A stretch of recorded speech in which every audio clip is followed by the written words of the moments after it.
Hey hi friends. So last எபிசோடில் ரொம்பவே கெட்டவனாக இருந்த நம்ம ஹீரோ திடீர்னு பார்த்தீங்கன்னா அவனுடைய லாஸ்ட் ஜட்ஜ்மெண்ட்டில் வந்துட்டு தீர்ப்பை மாற்றி கொடுத்துட்றான். அதாவது யார் தப்பு பண்ணாங்களோ அவங்களுக்கே அவன் தண்டனையே கொடுக்குறான். பட் இது வந்து பார்த்தீங்கன்னா அங்கே இருக்க மற்ற ஆளுங்களுக்கு, அதாவது இந்த பெரிய பெரிய ஹையர் ஆஃபீஸர்ஸ்லாம் இருப்பாங்கல்ல, அந்த காங்கு, நம்ம ஹீரோவோட மாமனார், இந்த மாதிரி நிறைய பேருக்கு அது பிடிக்கல. அப்போ தான் திடீர்னு நம்ம ஹீரோவை குற்றவாளியாக கோர்ட்டுக்கு கூப்பிட்டு போயிடுறாங்க. என்னடா நடந்துச்சு அப்படின்னு சொல்லி உண்மையை நமக்கு புரிஞ்சிருக்காது. அண்ட் இதுக்கப்புறம் நடக்க போகிறத நம்ம இந்த எபிசோடில் பார்க்கலாம். ஸ்டார்டிங் சீனில் அடுத்து நம்ம ஹீரோ ஃபஸ்ட்டு எப்படி அந்த குற்றவாளி கூண்டுக்கு போனான் அப்படின்ற ஒரு ஃப்ளாஷ்பேக் தான் காட்டுறாங்க. அதாவது அவனுடைய அம்மா இறந்து போனதுக்கப்புறம் அவன் பயங்கரமான சோகத்தில் இருந்திருப்பான். அவங்க அம்மாவோட கலருக்கு போயிட்டு அவங்க பேசின எல்லாத்தையுமே யோசிச்சு பார்க்க ஆரம்பிக்கிறான். கடைசியில் அவங்க வீட்டிலேருந்து போயிருப்பான்ல, அந்த நேரத்தில் அவங்க சொல்லியிருப்பாங்க, எதுக்காகடா இந்த மாதிரிலாம் தப்புலாம் பண்ணிட்டு இருக்க, இதெல்லாம் பண்ணாத, நேர்மையான ஒரு ஜட்ஜாக இருடா, எல்லாருக்குமே ஈக்குவலான ஒரு தீர்ப்பை கொடு, எனக்கு அந்த மாதிரி ஒரு ஜட்ஜாக தான்டா நீ வேணும், இப்படி இருக்கிறது எனக்கு பிடிக்கல அப்படின்னு சொல்லிட்டு அவங்க ஒரு மாதிரி கதறிட்டு இருந்திருப்பாங்க ஹீரோ கிட்ட. ஆனால் அந்த டைமில் அவன் எதுவுமே பதிலே சொல்லியிருக்க மாட்டான். ஸோ அதை பற்றிலாம் அவன் யோசிச்சு பார்த்துக்கிட்டு இப்போ அவன் அம்மாவோட கல்லறைக்கு முன்னாடி இருந்துக்கிட்டு, கண்டிப்பாக இதுக்கப்புறம் நான் நேர்மையாக தான் இருப்பேன், என்றைக்குமே நான் இதுக்கப்புறம் தப்பான வழியில் போக மாட்டேன், தப்பானவங்களுக்கும் ஹெல்ப் பண்ண மாட்டேன், என்னை மன்னிச்சிருங்கம்மா, நான் இது வரைக்கும் பண்ண எல்லாத்துக்குமே உங்ககிட்ட சாரி கேட்டுக்கிறேன் அப்படின்னு சொல்லிட்டு அவன் பேசிட்டு இருந்திருப்பான் அவங்க அம்மா கல்லறையை பார்த்து. ஆக்சுவலாக அந்த எஸ் குரூப்போட ஓனருக்கு இவன் ஒரு 10 வருஷமோ என்னமோ தண்டனை கொடுத்துட்டு வந்திருப்பான்ல, அதுக்கப்புறமேட்டு தான் இப்படி இவங்க அம்மா கல்லறைக்கிட்ட வந்து பேசிட்டு இருந்திருப்பான். அது மட்டும் இல்லாமல் அவன் வேலையை விட்டு இப்போ நின்றுட்டான். இந்த நேரத்தில் அந்த ஜட்ஜுங்களோட ஹெட்டாக இருக்கக்கூடிய காங்கை காட்டுறாங்க. அவன் பார்த்தீங்கன்னா இப்போ அந்த எஸ் குரூப்போட ஓனர்கிட்ட தான் பேசிட்டு இருக்கான். இந்த மாதிரி எல்லாமே வசதி, இந்த மாதிரி ஏதோ தப்பு நடந்து போச்சு, ஆனால் இப்போ உங்களுக்கு வசதியெல்லாம் பரவாயில்ல, நீங்கள் உள்ளே இருக்கும் போது கொஞ்சம் கம்ஃபர்டபுளாக ஃபீல் பண்ணுறீங்களா அப்படின்னு சொல்லும்போது இப்போ அப்படியே அந்த எஸ் குரூப்போட ஓனரை காட்டுறாங்க. அந்த பண்ணாட நாய் ஏதோ ஜெயிலுக்கு வந்திருக்கான் அப்படின்னு சொல்லி தான் பேர், மற்றபடி அவன் ஜெயிலில் இருக்க மாதிரிலாம் ஒன்றுமே தெரில, ஏதோ ஒரு இடத்துக்கு ட்ரிப்புக்கு வந்து ரெஸ்ட் எடுத்துகிட்டு இருக்க மாதிரி இருக்குது. ஸோ நான் ஃபஸ்ட்டே சொன்ன மாதிரி இந்த காங் வந்து பார்த்தீங்கன்னா ரொம்ப பெரிய ஆள் இந்த சட்டத்தில். இந்த ஒரு டைலாக் வரும்ல, சட்டத்தில் இருக்க ஓட்டை யூஸ் பண்ணி கெட்டவங்களாம் தப்பிப்பாங்க அப்படின்னு சொல்லிட்டு. ஆனால் இந்த காங்கை பொறுத்த வரைக்கும் அவனுக்கு தேவைப்படுற மாதிரி சட்டத்தில் ஓட்டையே இல்லைனாலும் பரவாயில்ல, அவன் ஒரு ஓட்டையை போட்டு அதில் தப்பிச்சு போயிடுவான். அந்த மாதிரி தான் இவனை நம்பி இருக்கக்கூடிய இந்த கெட்டவனுங்களுக்கும் இவன் ஹெல்ப் பண்ணிட்டு இருக்கான். அடுத்த சீனில் நம்ம ஹீரோ அவனுடைய வேலையை விட்டுட்டான்ல, ஸோ இப்போ பார்த்தீங்கன்னா அவனுடைய திங்ஸ் எல்லாத்தையுமே வந்து பேக் பண்ணிட்டு இருக்கான். இதுக்கு மேலே நம்ம இந்த ஜட்ஜ் தொழிலே பார்க்க வேணாம், வேறு ஏதாவது வேலை பார்த்துடலாம் அப்படின்னு சொல்லிட்டு. அப்போ திடீர்னு பார்த்தீங்கன்னா அங்கே ஒருத்த மாஸ்க் போட்டு வரான். நம்ம ஹீரோவோட பேரை சொல்லி நீங்கள் தானே அந்த ஜட்ஜ் அப்படின்னு சொல்லி கேட்கும்போது, ஆமாம் என்ன விஷயம் அப்படின்னு கேட்க, இல்லை ஒன்று ஆர்டர் பண்ணியிருக்கீங்க அப்படின்னு சொல்ல, நான் எதுவுமே ஆர்டர் பண்ணலையே அப்படின்னு சொல்லி கேட்டுட்டு இருக்கும்போது திடீர்னு பார்த்தீங்கன்னா ஹீரோவோட கழுத்து பிடிச்சி நெரிக்க ஆரம்பிக்கிறான். ஹீரோவால் சுத்தமாக முடியல, அவனை அடிக்கவும் ட்ரை பண்ணுறான். ஆனால் கடைசியில் இவன் கழுத்து நெரிச்சதில் நம்ம ஹீரோ மயக்கம் போட்டு அப்படியே கீழே விழுந்துடுறான். கட் பண்ண அடுத்த சீனில் நம்ம ஹீரோ வேற ஏதோ ஒரு இடத்துல வந்து கண் முழிக்கிறான். சுற்றியும் இருட்டாக இருக்குது. யார் அவன், எதுக்காக என்னை இங்கே கொண்டு வந்து போட்டிருக்கான் அப்படின்னு சொல்லி நம்ம ஹீரோ சந்தேகத்தில் எந்திரிக்கும் போது அவன் ட்ரெஸ் முழுக்க ரத்த கரையாக இருக்குது. என்ன இது ரத்தமாக இருக்குது அப்படின்னு சொல்லி பக்கத்தில் பார்த்தா அங்கே யாரோ ஒருத்தர் செத்து கிடக்குறான். அவனுடைய ரத்தம் தான் இப்போ நம்ம ஹீரோ மேலே இருக்குது. இவன் யாராக இருக்கும் அப்படின்னு சொல்லி ஹீரோ புரியாமல் யோசிச்சுட்டு இருக்கும்போது அங்கே பக்கத்துலேயே அவனை குத்தி கொலை பண்ண கத்தியும் இருக்குது. அவன் உடம்பு முழுக்க ரத்த வெள்ளமாக இருக்குது. அந்த கத்தியை வேற நம்ம ஹீரோ அங்கேருந்து எடுத்து பார்க்குறான். இந்த கத்தியை வச்சு தான் இவனை கொலை பண்ணாங்களா அப்படின்னு சொல்லிட்டு இவன் புரியாமல் யோசிச்சுட்டு இருக்கும்போது இதை பற்றி வேற யார்ட்டையாவது நம்ம சொல்லி ஆகணும் அப்படின்னு சொல்லி உடனே பார்த்தீங்கன்னா ஹீரோயினுக்கு கால் பண்ணி சொல்ல ஆரம்பிக்கிறான். இந்த மாதிரி என்னை திடீர்னு யாரோ ஒருத்தங்க கடத்திட்டு வந்தாங்க, நான் அங்கே பார்க்கும்போது அங்கே ஒருத்தர் இறந்து போய் கிடந்தாரு அப்படின்னு சொல்லும்போது, சரி அவங்களுடைய பேர் என்ன, அவங்களோட ஐடியா ஏதாவது இருக்கா அப்படின்னு சொல்லி ஹீரோயின் கேட்குறா. ஏன்னா அவளுக்கு இப்போ தெரிஞ்சு போச்சு அந்த எஸ் குரூப்போட ஓனருக்கு எதிராக நம்ம ஹீரோ வந்து இந்த ஜட்ஜ்மெண்ட் கொடுத்ததுனால அவனை வந்து ஏதோ பண்ண போகிறாங்க, ஸோ அவனை வந்து எப்படியாவது காப்பாற்றணும் அப்படின்னு சொல்லி தான் இப்போ இறந்து போய் அங்கே கடக்கிறது யாரு அப்படின்ற மாதிரி கேட்குறா. அவனும் பார்த்தீங்கன்னா அங்கே இருக்கக்கூடிய ஐடியெல்லாம் எடுத்து பார்த்து அந்த ஆளுடைய நேமை சொல்கிறா. ஸோ அந்த நேமை சொன்னோடனே ஹீரோயினுக்கு தெரிஞ்சு போச்சு, அவரை நான் ஆல்ரெடி மீட் பண்ணியிருக்கேன், அவர் வேற யாரும் கிடையாது, இதுக்கு முன்னாடி இந்த எஸ் குரூப்போட ஓனருக்கு எதிராக சில எவிடன்ஸ்லாம் ஒரு பென்ட்ரைவில் இருக்குது அப்படின்னு சொல்லி நான் கொடுத்தேன்ல உங்ககிட்ட, அந்த எவிடன்ஸை எனக்கு கொடுத்தவரே அவர் தான் அப்படின்னு சொல்லும்போது அப்போ தான் நம்ம ஹீரோவுக்கும் தெரிய வருது, அப்படின்னா அந்த எஸ் குரூப்போட ஓனருக்கு எதிராக இவன் எவிடன்ஸை கொடுத்ததுனால இவனை இப்போ கொலை பண்ணியிருக்காங்க, அப்போ ஜட்ஜ்மெண்ட் கொடுத்த என்ன பண்ண போகிறானுங்க அப்படின்னு சொல்லிட்டு இருக்கும்போது ஹீரோயினும் சொல்லிடுறா, ஏய் எனக்கு புரிஞ்சு போச்சுரா, உன்னை வந்து அவங்க கொலை பண்ணுற ஐடியாவில் இல்லை, இப்போ அவனை கொலை பண்ணியிருக்காங்கல்ல, அந்த பழியை தூக்கி ஓ மேலே போடுற ஐடியாவில் இருக்காங்க, ஸோ எப்படியாவது அங்கேருந்து தப்பிச்சு போயிரு அப்படின்னு சொல்லும்போது ஹீரோவும் பார்த்தீங்கன்னா சரின்னு சொல்லிட்டு வேகமாக அங்கேருந்து கிளம்ப ஆரம்பிக்கிறான். அப்படியே அவனுடைய ஷர்ட்லாம் மாற்றிட்டு அவனுடைய ரத்தக்கரை படிஞ்ச ஷர்ட்டையும் அங்கேருந்து எடுத்துகிட்டு போகிறான். போகும்போது அந்த கத்தியும் எடுத்துடுறான், ஏன்னா அதை டச் பண்ணிட்டான்ல. ஸோ பின்வாசல் வழியாக அவன் பாட்டு குச்சி ஓடும்போது அந்த இடத்துல பார்த்தீங்கன்னா அதே மாஸ்க் மேன் வந்து நிற்கிறான். அதான் இவனுடைய கழுத்து பிடிச்சி நெரிச்சிருப்பான்ல, அவனே வந்து நிற்கிறான். ஐயோ இவனா மறுபடியும் வந்துட்டானே, இப்போ என்ன பண்ண போறான்னு தெரியலையே அப்படின்னு சொல்லி ஹீரோ அதிர்ச்சியில் இருக்கும்போது அவன் இந்த டைம் நம்ம ஹீரோவை அட்டாக் பண்ணாமல் இங்கே வாங்க இங்கே தான் இருக்கான் அப்படின்னு சொல்லி போலீஸை கூப்பிட்டு வந்திருக்கான். அதை பார்த்துட்டு ஹீரோ அங்கேருந்து தப்பிச்சு போகலாம் அப்படின்னு சொல்லி பார்த்தாலும் போலீஸ்காரங்க பின்னாடியே வந்து அவனை பிடிச்சிட்டாங்க. சரியா அந்த நேரத்துக்கு தான் நம்ம ஹீரோயின் அங்கே வந்திருப்பா, ஏன்னா ஹீரோ இந்த பிளேஸில் தான் இந்த மாதிரி என்னை பிடிச்சி வச்சிருக்காங்க அப்படின்னு சொல்லியிருப்பான், அதனால தான் வந்துருவா. இருந்தாலும் என்ன பண்ணுறது, ரொம்ப லேட் ஆயிடுச்சு. நம்ம ஹீரோ இப்போ வந்து போலீஸ்கிட்ட வசமாக மாட்டிக்கிட்டான். அதை பார்க்கும்போதே ஹீரோயினுக்கும் தெரிஞ்சிருச்சு பணக்காரங்க விரிச்ச வலையில இவன் மாட்டிக்கிட்டான் அப்படின்னு சொல்லிட்டு.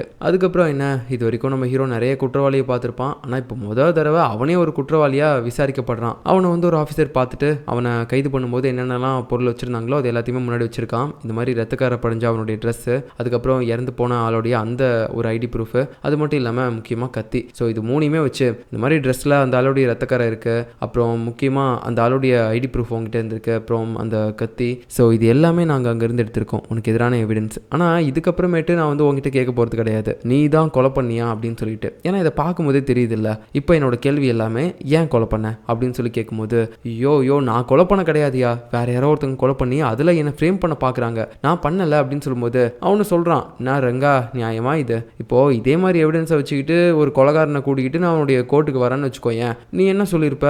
சாட்சியங்களையும் ஆதாரங்களையும் வச்சு பார்க்கும்போது கொலைகாரன் நீ தான் அப்படின்னு தெரிஞ்சிருக்குன்னு சொல்லுவியா இல்லையா? இப்போ அதே மாதிரி ஒரு சாட்சியங்களையும் ஆதாரங்களையும் வச்சு நான் உங்ககிட்ட கேட்குறேன், ஆனால் நீ கொலை பண்ணலை அப்படின்ற மாதிரி சொல்கிற, என்னால் இதை நம்ப முடியுமா சொல்ல அப்படின்ற மாதிரி சொல்லும்போது ஹீரோவுக்கு நல்லாவே தெரிஞ்சு போச்சு, நம்ம அவசரமாக மாட்டிக்கிட்டோம், நல்லா எவிடன்ஸோட என்னை மாட்டி விட்டுருக்கானுங்க அப்படின்ட்டு. அதுக்கப்புறம் அவன் ஒத்துக்கலைனாலும் அவன் தான் கொலைகாரன் அப்படின்னு சொல்லிட்டு அடுத்த சீன்லேயே அவனை குற்றவாளின்னு சொல்லி கன்ஃபார்ம் பண்ணிட்டு ஒரு பொம்மைக்கு முன்னாடி அவனை கொண்டு போய் நிறுத்துறாங்க, கையில் கத்தியெல்லாம் கொடுத்து. சரி இப்போ செஞ்சு காட்டுப்பா, நீ அவனை எப்படி கொலை பண்ணியோ அதே மாதிரி இப்போ செஞ்சு காட்டு அப்படின்னு சொல்லி கேட்கும்போது அவன் உடனே பார்த்தீங்கன்னா பைத்தியம் முடிச்ச மாதிரி அங்கே இருக்கக்கூடிய டேபிளெல்லாம் ஏறி நிற்கிறான். நான் கொலை பண்ணலை, என்னை யாரோ ஒருத்தங்க வேணுனே இதில் மாட்டி விட்டுருக்காங்க, இது எல்லாமே அந்த பெரிய பெரிய ஆட்கள் தான் அப்படின்னு சொல்லிட்டு ஒரு மாதிரி பார்த்தீங்கன்னா அவன் உளறிட்டே இருக்கான். இது அங்கே இருக்கக்கூடிய மீடியாக்கள் எல்லாருமே பார்த்தீங்கன்னா ஃபோட்டோ எடுத்துகிட்டே இருக்காங்க. ஆனால் யாருமே இப்போ வரைக்கும் இவனை நம்புற மாதிரி தெரில. அப்புறம் பார்த்தீங்கன்னா இன்றைக்கி அவனுக்கு ஜட்ஜ்மெண்ட்டே. ஸோ அதனால் வந்துட்டு அவனை கோர்ட்டுக்கு கூப்பிட்டு போகிறாங்க. போகிற வழி முழுக்க முட்டை எடுத்தடிக்கிறாங்க, நீ பண்ண தப்புக்கெல்லாம் உனக்கு தகுந்த தண்டனை தாண்டா கிடச்சிருக்கு, அதுவும் இல்லாமல் நிறைய கேஸில் எவ்வளோ பணம் வாங்கிட்டு நீ எல்லாம் வேலை பார்த்துருக்க, உன் இடத்துலேருந்து நிறைய பணமும் எடுத்திருக்காங்க அப்படின்னு சொல்லிட்டு ஒரு மாதிரி அடிக்கிறாங்க, முட்டையெல்லாம் தூக்கி அடிக்கிறாங்க, கண்ட மாதிரி திட்டுறாங்க. ஹீரோ அது எல்லாத்தையுமே தாங்கிக்கிட்டு உள்ளே வரான். ஸோ இப்படி தான் இவன் இந்த குற்றவாளி கொண்டுக்கும் வந்திருப்பான். அங்கே இருக்கவங்களாம் வந்துட்டு கேட்க ஆரம்பிக்கிறாங்க, நீங்கள் தான் இந்த கொலையை பண்ணீங்களா அப்படின்னு சொல்லி அகைன் கேட்கும்போது, நான் பண்ணலை, எல்லாருமே சேர்ந்து என்ன ஃப்ரேம் பண்ணுறாங்க அப்படின்னு சொல்லிட்டு இருக்கும்போது இவனுக்கு எதிராக சாட்சி சொல்கிறதுக்காக ஃபஸ்ட்டு அந்த இடத்துக்கு யார் வராங்கன்னு பார்த்தீங்கன்னா ஒருத்தன் இறந்து போய் கிடப்பான்ல, அதாவது அந்த எஸ் குரூப்புக்கு எதிராக இருக்கக்கூடிய எவிடன்ஸை நம்ம ஹீரோயின்ட்ட கொடுத்தவன், அவனை தானே ஆக்சுவலாக அங்கே சாகடிச்சு போட்டு அந்த கொலைப்பள்ளியை தூக்கி நம்ம ஹீரோ மேலே போட்டிருப்பாங்க. அவனுடைய ஒய்ஃப் தான் வந்திருக்காங்க. இந்த மாதிரி இறந்து போன உங்கள் ஹஸ்பண்டுக்கும் இவருக்கு ஏதாவது சம்மந்தம் இருக்காமா அப்படின்னு சொல்லி கேட்கும்போது, தெரில சார், அடிக்கடி இவங்க 2 பேரும் மீட் பண்ணி பேசிப்பாங்க, நிறைய பணத்தை கூட டிரான்சாக்ஷன் பண்ணிப்பாங்க, மற்றபடி எனக்கு எதுவும் தெரியாது சார், ஆனால் இப்போ பணத்துக்காக தான் இவர் என் ஹஸ்பண்டை கொலை பண்ணியிருக்காருன்னு நினைக்கிறேன் அப்படின்னு சொல்லிட்டு அவங்க பயங்கரமாக ஆக்டிங் விட்டு பேசிகிட்டு இருக்காங்க. ஹீரோக்கு அதை பார்க்கும்போது ரொம்ப ஷாக்காக இருக்குது. அதை பார்த்து அவன் ஷாக்கில் இருக்கும்போது நெக்ஸ்ட் இன்னொரு சாட்சியாளர் கூப்பிட்டு வராங்க. அது வேற யாரும் இல்லை, ஹீரோவுடைய மனைவி தான். அதாவது டைவர்ஸ் வாங்கிட்டான், இப்போ எக்ஸ் ஒய்ஃப். ஸோ அவன் வந்துட்டு அவளும் ஹீரோக்கு எதிராக பேசிகிட்டு இருக்கா. ஆமாம், என் ஹஸ்பண்ட் வந்து இந்த மாதிரி பண விஷயத்தில் ரொம்ப வீக்கான ஆள், யாராவது ஒருத்தங்க பணம் கொடுத்து இந்த கேஸை முடிச்சு கொடு அப்படின்னு சொன்னால் கொஞ்சம் கூட யோசிக்காமல் பணத்தை வாங்கிட்டு அந்த கேஸை முடிச்சிருவாரு, இவர் உண்மையாகவே நல்லவர் கிடையாது அப்படின்னு சொல்லும்போது ஹீரோவுக்கு அப்படியே இதையுமே உடஞ்சி போகிற மாதிரி இருக்குது. ஏன்னா அவனுக்கு அவன் ஒய்ஃபை பிடிக்காது தான், அதே சமயம் அவங்க 2 பேரும் இந்த மாதிரி பொய்யும் பேசிக்க மாட்டாங்க. பட் இருந்தாலும் இப்போ அவள் பொய் பேசுறது மூலமாக அவனுக்கு எல்லாமே தெரிய வருது, அவங்க அப்பா சொல்லி தான் இது எல்லாத்தையுமே பேசுகிறா அப்படின்னு சொல்லிட்டு. அது மட்டும் இல்லாமல் ஹீரோவை இப்போ குற்றவாளி கூண்டில் தான் உட்காந்துட்டு இருக்கான். இந்த இடத்துல இருந்துக்கிட்டு இப்போ இவன் ஜட்ஜு மாதிரி வந்து அவன் ஒய்ஃப் கிட்ட வந்து சொல்லிட்டு இருக்கான், ஏய் இந்த மாதிரிலாம் நீ போய் சொல்கிறதுக்கு என்ன தண்டனை கிடைக்கும் தெரியுமா, புருஷனை ஏமாத்தினதுக்கு, அப்புறம் ஃபேக்காக வாக்குமூலம் கொடுத்ததுக்கு, இது எல்லாத்தையுமே சேர்த்து 10 வருஷம் உனக்கு ஜெயில் தண்டனை கிடைக்கும்டி அப்படின்னு சொல்லிட்டு ஒரு மாதிரி பேசிகிட்டு இருப்பான். அதுக்கப்புறமேட்டு அங்கே இருக்க எல்லாத்தையுமே கெஞ்ச ஆரம்பிக்கிறான், நான் கொலை பண்ணலை அப்படின்னு சொல்லிட்டு. பட் ஆனால் இப்போ நம்ம ஹீரோவுக்கு சாதகமாக எந்தவித எவிடன்ஸும் கிடையாது, அவனுக்கு சாதகமாக எந்த சாட்சியும் இல்லை. ஸோ அதனால இப்போ இவன் தான் கொலை பண்ணியிருக்கான் அப்படின்ற மாதிரி கணக்கு வரும். ஸோ அங்கே இருக்கக்கூடிய ஜட்ஜும் சொல்லிடுறாரு, நீ பண்ண தப்புக்காக உனக்கு 5 வருஷம் ஜெயில் தண்டனை அப்படின்னு சொல்லும்போது அவ்வளோதான், ஹீரோவுக்கு அவனுடைய லைஃபே முடிஞ்சிருச்சு அப்படின்ற மாதிரி தோண ஆரம்பிக்குது. அப்புறம் பார்த்தீங்கன்னா அவன் ஜெயிலுக்கு போகிறதுக்கு முன்னாடி ஒரு ரூமில் உட்கார வச்சிருப்பாங்க. அங்கே அவன் உட்காந்துட்டு இருக்கும்போது அவனை பார்த்து பேசுறதுக்காக அவனுடைய அசிஸ்டன்ட், அதாவது கூட வேலை பார்க்குற இன்னொரு லாயர்ன்ற மாதிரி, இன்னொரு ஜட்ஜுன்ற மாதிரி வச்சுக்கோங்களேன். ஸோ அவர் வந்துட்டு பேசிகிட்டு இருப்பாரு. கிட்டத்தட்ட இவங்க 2 பேரும் ஒரே இடத்துல படிச்சிருப்பானுங்க, ஃப்ரெண்ட்ஸ் மாதிரி தான், ஆனால் ரொம்ப க்ளோஸான ஃப்ரெண்ட்ஸ் கிடையாது. இப்போ அவன் பார்த்தீங்கன்னா நம்ம ஹீரோ கிட்ட வந்து ஒரு வீடியோவை காட்டிகிட்டு இருக்கான். இங்கே பார்த்தியா, நீ இப்போ ஜெயிலுக்குள்ளே வந்ததுனால ஹாஸ்பிட்டலில் இருக்கவன் அப்பனை யாராலையுமே பார்த்துக்க முடியாது, அவனை பாரு இப்போ தெருவில் கொண்டு போய் போடுறாங்க அப்படின்னு சொல்லி காட்டுறான். அவரை இப்போ ஹாஸ்பிட்டல்லேருந்து டிஸ்சார்ஜ் பண்ணி ஒரு தெருவில் கொண்டு போய் போடுறாங்க, ஏதோ பிச்சைக்கார மாதிரி. இதை பார்த்தோன்னே ஹீரோக்கு என்ன சொல்கிறதுனே தெரியல. டேய் யார் இதெல்லாம் பண்ணிட்டு இருக்கிறது, உங்கள் யாரையுமே நான் சும்மா விட மாட்டேன், ஏன்டா என்ன எல்லாருமே போட்டு இப்படி சாவடிக்கிறீங்க, அதான் என்ன பழி வாங்கிட்டீங்கல்ல, என் அப்பாவையாவது விடுங்கடா அப்படின்னு சொல்லிட்டு இருக்கும்போது நம்ம ஹீரோவோட ஃப்ரெண்ட் இருக்கான்ல, அவனு சொல்ல ஆரம்பிக்கிறான். ஃபர்ஸ்ட் அவனுடைய பேரை வந்து நம்ம கிம் அப்படின்னு வச்சுக்கலாம். ஸோ இப்போ என்ன சொல்கிறான்னா, என்னப்பா பண்ணுறது, எல்லாத்தையுமே பண்ணுறதுக்கு முன்னாடி நீ யோசிச்சிருக்கணும், எதையும் யோசிக்காம புரியாமல் நீ பாட்டுக்கு அறகுறையா அந்த எஸ் குரூப்போட ஓனரை மாட்டி விட்டுட்ட. அவன் பண்ண தப்புக்கு அவனுக்கு 10 வருஷம் ஜெயில் தண்டனை, 24 கோடி ஃபைன் அப்படின்ட்டு நீ என்ன நினச்சிட்டு இருக்க? அவன் ஒருத்தனை ஜெயிலுக்குள்ளே தள்ளிட்டுனா எல்லாமே முடிஞ்சிடும் அப்படின்னு நினச்சிட்டு இருக்கியா?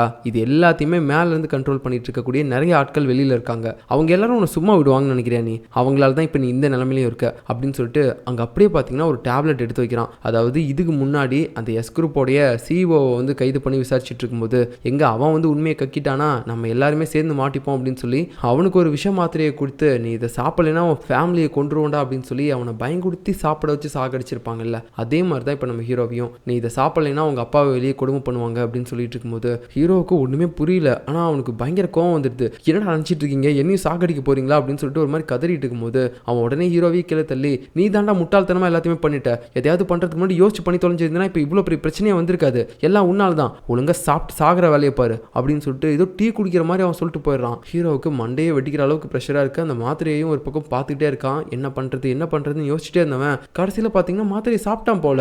இப்போ அப்படியே அவனை தூக்கிட்டு ஓடிட்டு இருக்காங்க ஒரு போலீஸ் ஆஃபீஸர். ஹாஸ்பிட்டலில் போய் அட்மிட் ஆனதுக்கப்புறம் அப்போ தான் நமக்கு ஒரு விஷயத்தையே காட்டுறாங்க. நம்ம ஹீரோ இதுக்கு முன்னாடி ஜெயிலில் அந்த டேப்லெட்டை சாப்பிடும்போது முழு மாத்திரையும் ஒட்டுக்கா சாப்பிட்ருக்க மாட்டான், பாதி தான் சாப்பிட்ருப்பான். ஏன்னா அது மூலமாக இவனுக்கு இந்த மாதிரி ஒரு சிம்டம்ஸ் வரும். பட் ஆனால் அவன் முழுமையாக சாக மாட்டான். ஏன்னா ஹாஸ்பிட்டலுக்கு போயிட்டு அவனை எப்படியாவது க்யூர் பண்ணிடுவாங்கல்ல. ஸோ அது வரைக்கும் அவன் வந்து உயிர் பொழைச்சி தானே இருப்பான். அதனால தான் பாதி மாத்திரை மட்டும் சாப்பிட்டான். இதுவே முழுசாக சாப்பிட்டுருந்தான்னு வச்சுக்கோங்களேன், கொண்டு வந்து ஹாஸ்பிட்டலில் போடுறதுக்கு பதிலாக கல்லறையில் போட்டிருப்பாங்க. ஸோ எப்படியும் அவன் உயிர் பொழைச்சிட்டான். இப்போ அங்கே ஒரு நர்ஸ் வந்து அவனை பார்க்க வராங்க. ஆனால் அவன் உடனே அங்கேருந்து தப்பிச்சு ஓடி போயிருப்பான். அதுக்கப்புறம் இந்த விஷயம் காங்குக்கும் தெரிய வருது. அதை கேட்டு அவனும் அதிர்ச்சி ஆகிறான். சீக்கிரமாக அவனை கண்டுபிடிங்க அப்படின்னு சொல்லிட்டு இருக்கும்போது நம்ம ஹீரோ பார்த்தீங்கன்னா இந்த பக்கம் வெளியில் வந்துட்டு கோட்லாம் மாற்றிட்டு அவனுடைய அப்பாவை தெருவோரமாக தானே தூக்கி போட்டிருப்பாங்க. ஸோ அவனுக்கு தெரிஞ்ச தெரு எல்லா இடத்துலையுமே பார்த்தீங்கன்னா தேட ஆரம்பிக்கிறான். அந்த வீடியோவில் எந்த இடத்த பார்த்தானோ அந்த இடம் முழுக்க தேட ஆரம்பிக்கிறான். அப்படி போயிட்டே இருக்கும்போது அங்கே நிறைய பிச்சைக்காரங்க இருக்காங்க. ஆனால் இவனுடைய அப்பா எங்கேயுமே காணோம். ஸோ அப்படி போயிட்டே இருக்கும்போது ஒரு கட்டத்துக்கு மேலே பார்த்தீங்கன்னா யாரோ ஒருத்தங்க அவன் காலை பிடிச்சிருப்பாங்க.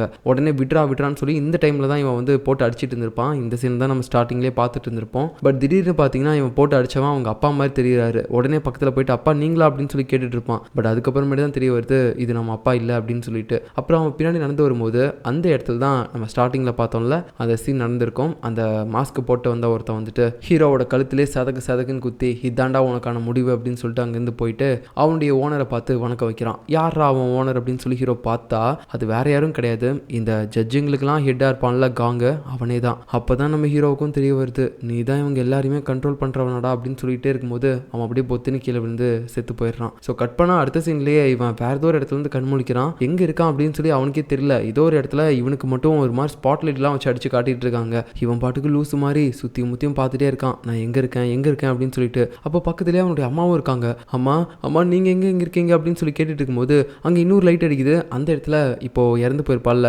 இவன் தப்பாக ஒரு தீர்ப்பு கொடுத்ததுனால ஒரு பொண்ணு, அந்த பொண்ணும் இருக்கா. அவங்க பக்கத்தில் போகலாம் அப்படின்னு சொல்லி பார்க்கும்போது இவனுடைய மாமனார் வேற கழுத்தில் இரும்பு சங்கிலாம் போட்டு அவனை போக விடாமல் இழுத்துக்கிட்டு இருக்காரு. ஸோ அப்படியே ஒரு மாதிரி நம்ம ஹீரோ தவிச்சிட்டு இருக்கான். என்னை மன்னிச்சிருங்க நான் ரொம்ப தப்பாக நடந்துக்கிட்டேன் அப்படின்னு சொல்லிட்டே இருக்கும்போது அப்புறம் எல்லாருமே திடீர்னு மறைஞ்சு போகிறாங்க. முன்னாடி பார்த்தீங்கன்னா இவனுடைய குற்றத்துக்கு இவனே வந்து ஒரு ஜட்ஜாக நிற்கிற மாதிரி தெரியுது. அப்போ கேட்க ஆரம்பிக்கிறான் நீ பண்ண தப்பெல்லாம் ஒத்துக்கிறியா அப்படின்னு சொல்லி கேட்கும்போது ஹீரோவும் மண்டிட்டு நான் இப்போ ஒத்துக்கிறேன், நான் பண்ண எல்லா தப்புமே மன்னிக்க முடியாத தப்பு தான், என்னை மன்னிச்சிருங்க. ஆனால் எனக்கு இப்போ என்ன பண்ணுறதுன்னே தெரியல. நான் இது வரைக்கும் தப்பாக தீர்ப்பு கொடுத்ததில்ல எவ்வளோ குற்றவாளிகள் தப்பிச்சிருப்பாங்க, எவ்வளோ பேர் கஷ்டப்பட்டிருப்பாங்க, எத்தனை பேர் செத்துருப்பாங்க, இது எல்லாத்துக்குமே நான் தான் காரணம், என்னை மன்னிச்சிருன்னு சொல்லிட்டு கெஞ்சிக்கிட்டே இருக்கும்போது சரி நீ பண்ண குற்றங்கள் எல்லாத்தையுமே மன்னிச்சிட்டோம் அப்படின்னு சொல்லும்போது அப்போ திடீர்னு பார்த்தீங்கன்னா இதோ காலங்கள் பின்னோக்கி போகிற மாதிரி தெரியுது. அதாவது அந்த ஸ்டார்டிங்கில் தப்பாக தீர்ப்பு கொடுத்து ஒரு பொண்ணு தற்கொலை பண்ணி இறந்து போயிருப்பாள்ல அந்த பொண்ணுடைய ஃபோட்டோஸ் எல்லாமே ஒரு மாதிரி அழிய ஆரம்பிக்குது. நம்ம ஹீரோவோட அம்மாவோட கல்லறையிலேருந்து அவங்களுடைய பேர் மறைய ஆரம்பிக்குது, அவங்களுடைய ஹின்னைலர் மறைய ஆரம்பிக்குது. இப்படி எல்லாமே மறைஞ்சிட்டே இருக்கு. என்னடா அது அப்படின்னு சொல்லி புரியாமல் பார்த்துட்டே இருக்கும்போது இப்போதான் நம்ம ஹீரோ 10 வருஷத்துக்கு பின்னாடி வரான். அதாவது 2035 2025 வந்துடுறான். இவன் அந்த டைம்லையும் பார்த்தீங்கன்னா ஒரு ஜட்ஜாக தான் இருந்திருப்பான். அதாவது அப்போ தான் அவனுடைய ஃபர்ஸ்ட் கேஸையும் அவன் அட்டன் பண்ணியிருப்பான். இப்போ அந்த கேஸ் நடந்துட்டு இருக்க இடத்துல தான் இருப்பான். அங்கே கீழே இருக்கக்கூடிய ஆப்போசிட் லாயர் வந்துட்டு ஹீரோ கிட்ட பேசிட்டு இருக்காரு. ஹலோ ஜட்ஜ் உங்களுக்கு கேட்குதா இல்லை நாங்கள் பேசுறது அப்படின்னு சொல்லிட்டே இருக்கும்போது திடீர்னு நம்ம ஹீரோவும் கொஞ்சம் சுயநினைவுக்கு வந்துடுறான். வந்துட்டு முன்னாடி இருக்கவங்கலாம் ஒத்து பார்க்கும்போது அதுலேயும் அந்த ஆப்போசிட் லாயர் வந்து ஜட்ஜுன்னு சொல்லி பேசியிருப்பார்ல அவரை பார்த்தோன்னே இவனுக்கு ரொம்பவே ஷாக் ஆயிடுச்சு. நீ தானே அந்த லாயர் அப்படின்னு சொல்லும்போது ஆமாம் சார் நான் லாயர் தான், இப்போ அதில் என்ன உங்களுக்கு டவுட் அப்படின்னு சொல்லிட்டே இருக்கும்போது அப்போ தான் நம்ம ஹீரோக்கு எல்லாமே புரிய வருது. 10 வருஷத்துக்கு பின்னாடி வந்துட்டுனா என்ன, எப்படி நான் முத எடுத்த கேஸுக்கு வந்தேன், இதுக்கு சாத்தியமே இல்லை அப்படின்னு சொல்லிட்டு ஹீரோ ஒரு மாதிரி அதிர்ச்சியிலே இருக்கும்போது அங்கே இருக்கிறவங்களுக்குலாம் ஒன்றுமே புரியல, என்ன இவன் பேந்த முடிச்சுட்டே இருக்கான் அப்படின்னு சொல்லி யோசிச்சுட்டு இருக்கும்போது அப்புறம் அங்கே இருக்கக்கூடிய லாயர்ஸ்லாம் சொல்கிறாங்க சரி சொல்லுங்க ஜட்ஜ், நீங்கள் வந்து இவனுக்கு எனக்கு என்ன மாதிரியான தண்டனை கொடுக்க போறீங்க அப்படின்னு சொல்லி அங்க இருக்கக்கூடிய ஒரு குற்றவாளியோட பேரை சொல்லும்போது நம்ம ஹீரோ என்ன யோசிச்சானே தெரியல. டேய் உன் பேர் என்ன, உன் பேர் என்ன அப்படின்னு சொல்லி கேட்கும்போது அவங்க மறுபடியும் சொல்றாங்க.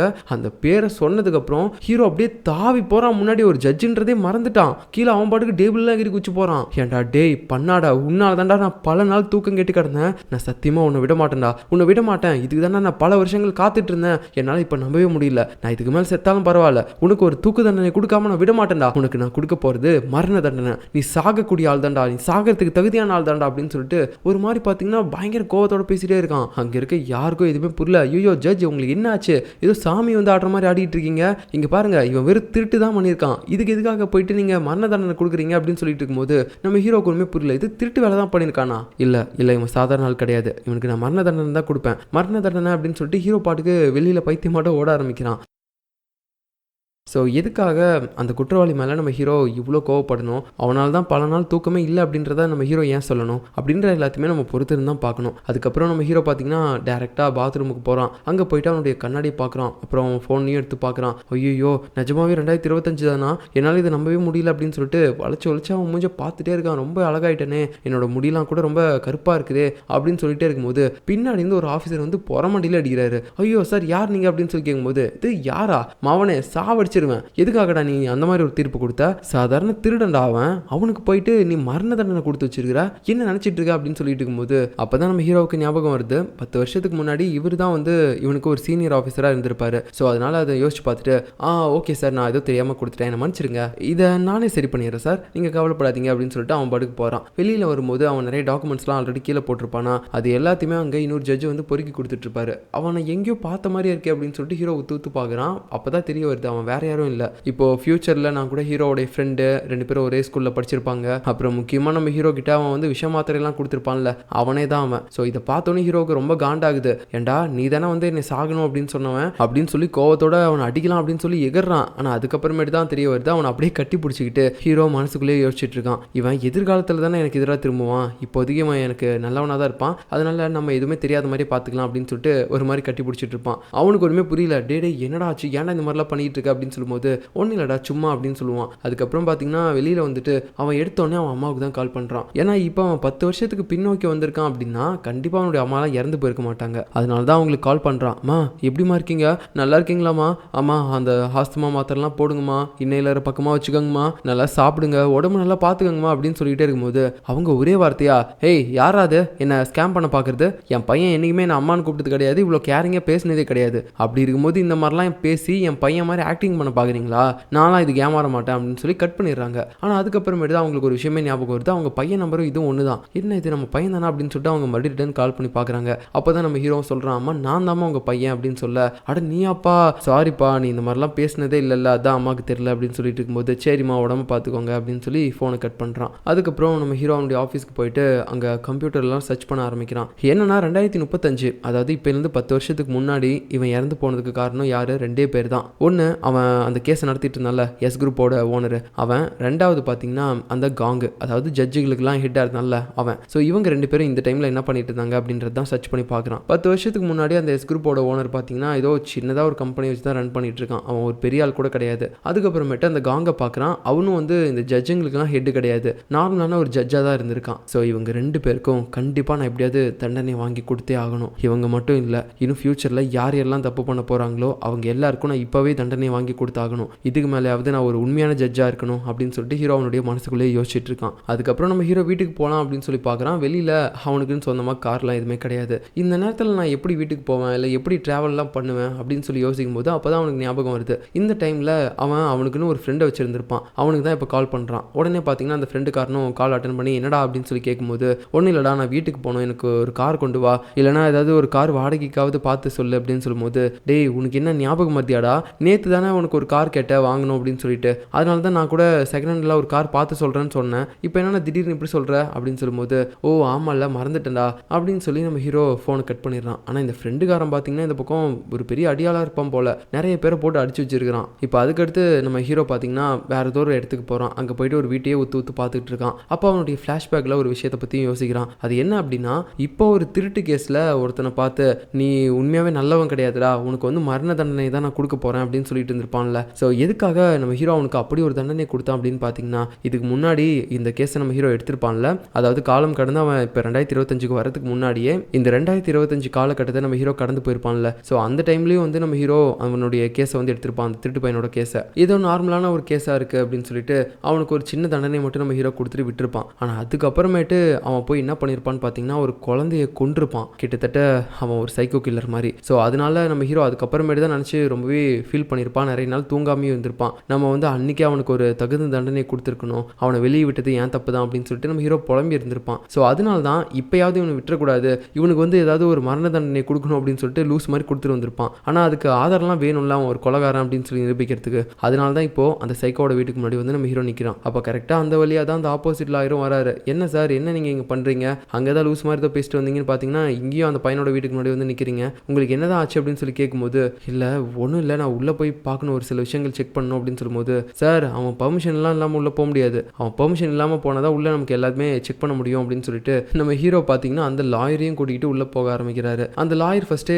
ஜன்னலை ஓப்பன் பண்ணிட்டாரு. ஆனால் நம்ம ஹீரோ மட்டும் ஐயோ அத்துமாரி தானே போகக்கூடாது, நான் உள்வழியிலே வந்துடுறேன் அப்படின்னு சொல்லிட்டு அந்த லாயர் மூலமாக இவன் மெயின் டோரை ஓப்பன் பண்ணி அது மூலமாக நம்ம ஹீரோ வந்துடுறான். உள்ளே போயிட்டு நம்ம ஹீரோ அந்த மாதிரி சின்ன குழந்தைங்களை கொலை பண்ணி வச்சிருப்பானா அப்படின்னு சொல்லிட்டு ஃப்ரிட்ஜெல்லாம் ஓப்பன் பண்ணி பார்க்குறான். அங்கே கரெக்டாக கருப்பு கலரில் ஏதோ பொட்டனெல்லாம் இருக்குது. ஐயோ அந்த குழந்தைய இதில் தான் துண்டு துண்டாக வெட்டி போட்டிருப்பானா அப்படின்ற ஒரு பயத்திலே நம்ம ஹீரோ அப்படியே அது கொஞ்சம் கொஞ்சமாக எடுத்துகிட்டு இருப்பான். அவன் தான் பயப்படுறான். சரி, இந்த லாயரும் பார்த்தீங்கன்னா பயந்துட்டு இருப்பாரு. ஸோ அதுக்கப்புறம் நம்ம ஹீரோ ஓப்பன் பண்ணி பார்த்தா அதில் அந்தளவுக்கு எதுவுமே கிடையாது, நார்மல் மீட்டு வேறு தான் இருக்குது. அப்புறம் தண்ணி பாக்கெட் அப்படி தான் இருக்குது, மனுஷங்க மீட்டு அந்த மாதிரிலாம் எதுவுமே கிடையாது. ஸோ எல்லாமே எதுவுமே பிரச்சனை இல்லை அப்படின்னு சொல்லிட்டு ஹீரோ அங்கேருந்து கிளம்பலான்னு பார்க்கும்போது அவர் ஃபஸ்ட்டு போயிடுறாரு. இருந்தாலும் நம்ம ஹீரோ வரதுக்கு முன்னாடி அந்த இடத்துல பார்த்தீங்கன்னா சில ரூம் துடைக்கக்கூடிய லிக்விட்லாம் இருக்குது. இது என்ன இங்கே நிறைய வச்சிருக்கான், ஆமாம் இல்லை இந்த இடத்துல தானே அந்த பொண்ணை கொலை பண்ண தான் நம்ம கண்டுபிடிச்சோம் ஃபியூச்சரில் அப்படின்னு சொல்லிட்டு ஹீரோ பார்த்தீங்கன்னா இப்போ எல்லாத்தையுமே கண்டுபிடிக்கிறான். அது மட்டும் இல்லாமல் ஒரு டெட் பாடி டிஸ்போஸ் பண்ணுறதுக்கு இந்த லிக்விடை போட்டு தான் அவன் க்ளீன் பண்ணுவான். அதனால இந்த லிக்விடை மட்டும் நம்ம ஹீரோ பார்த்தீங்கன்னா இப்போ ஃபோட்டோவும் எடுத்துக்கிறான். அப்புறம் 2 பேரும் வெளியே போவாங்க. அந்த லாயர் பார்த்துட்டு ஹீரோ கிட்ட கேட்குறாரு, சார் உங்களுக்கு என்னதான் சார் ஆச்சு, அந்த பையனுக்கு எதுக்கு ஃபஸ்ட்டு நீங்கள் மரண தண்டனை கொடுத்தீங்க,